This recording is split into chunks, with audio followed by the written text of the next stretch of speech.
Informasi lain, Polda Bali menyebut belum ada temuan tindak pidana dalam kasus jantung jenazah warga negara Australia yang tertinggal. Kesimpulan itu diambil berdasarkan hasil otopsi. Penyelidikan terhadap kematian WN Australia bernama Byron Hedow masih dilakukan. Polisi menegaskan belum menemukan unsur pidana dalam kasus itu. 4 saksi telah diperiksa, termasuk manajer villa lokasi korban ditemukan tewas dan saudara korban. Ada laporan, justru karena laporan itu kita sampaikan ke rumah sakit untuk diotopsi karena ditemukan adanya mayat ya.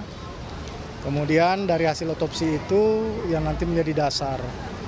Dan sampai saat ini kita masih belum temukan adanya tindak pidana ya dari hasil otopsi itu. Masalah teknis otopsi yang dilaksanakan rumah sakit, silakan konfirmasi ke rumah sakit. Tentunya dari rumah sakit sudah berkoordinasi dari pihak kepada pihak Australia. Terima kasih. Rumah Sakit Umum Pusat Prof. Ngurah Denpasar Bali membantah adanya unsur kesengajaan terkait jantung jenazah warga Australia yang tertinggal. Pihak rumah sakit mengklaim jika organ jantung lama dikembalikan karena pemeriksaan patologi.